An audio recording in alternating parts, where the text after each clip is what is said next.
So let me ask you a question. Do you own your business or does your business own you?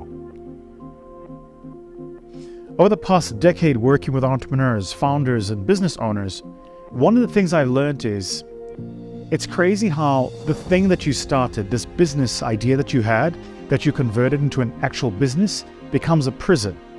You go from starting a business to having a job. You've got to be at work every day doing the job, because if you're not there doing it, there's nobody else to do it for you. And so the question to ask yourself is, how can you get to a point where you work on your business, not in it? An overused expression, but powerful nonetheless. The question to ask yourself is, how can you get to the stage where the systems or the code of how you've built your business is what runs your business, where you can think about your business, where you can operate at the level of making massive moves with a single decision.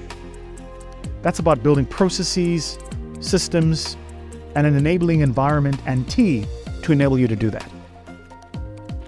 So when we created the School of Scale, we asked ourselves one question: can you take 90 days for your business and your business still thrive? If the answer is no, you are not an entrepreneur, you're self-employed.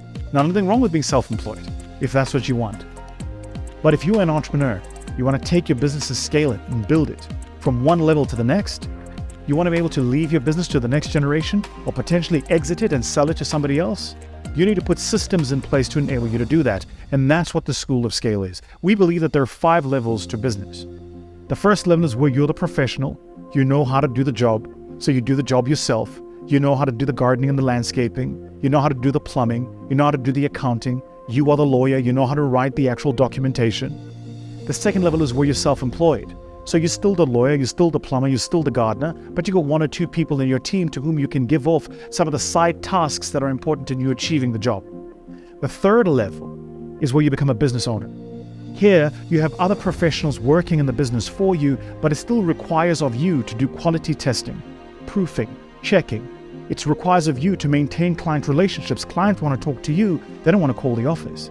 It requires of you to maintain those relationships with suppliers, because if you're not there, there's going to be a problem, something called key man risk, the business owner.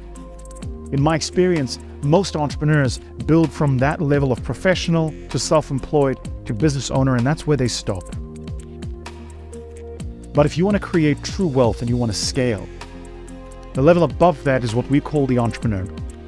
So what is an entrepreneur? It's somebody who's developed a code for how the business runs, who's put processes in to make sure that that code is followed, who's automated that process, those processes with systems in place so that it doesn't need people to do it, but the systems does it for him or her. And more importantly, who surrounded himself with a band of phenomenal C-suite executives who know how to do the job probably better than he or she does. And they become the entrepreneur. Level above that is what we call the founder. What's a founder? As the expression says, founder. It's a powerful expression of founder. It means that you know one day you won't be there anymore. Why would call yourself the founder otherwise? It means that it's the only title you will keep forever, founder. There will be many CEOs, many chairpersons of the board, but there will only ever be 1 or 2 founder or co-founders. So the challenge for you as you're building and scaling your business is, where on these levels are you?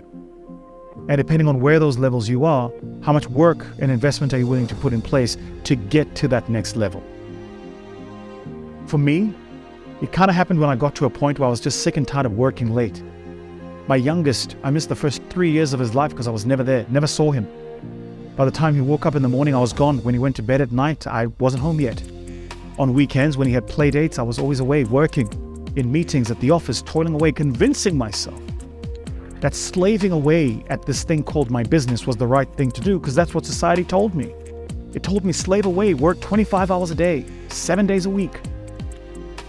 Then I started meeting people who were wealthier than me, healthier than me, happier than me, but weren't working as hard as I was. And started inquiring, how did you do it? And realized that I wasn't an entrepreneur, I was self-employed. And so I had to rewind, take a step back. I literally had to let go of my team and restart again. New people, new process, new agenda.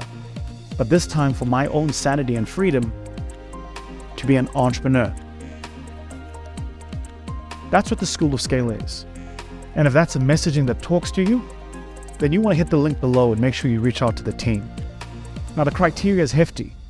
You've got to make $1 million or more in turnover a year before we even consider you for the School of Scale. And for those of you who don't, best of luck, and I hope you can get there eventually. The reason we set the criteria at that minimum is because, frankly, until you get there, for most businesses, you're ideating and still proof testing. You're not down your path of momentum yet. And so for the robustness of the community, we need to make sure we're dealing with entrepreneurs who are down the path of the right momentum. Because a big part of the School of Scale is peer-to-peer learning. Cool. Hit the link below. See you soon. Cheers.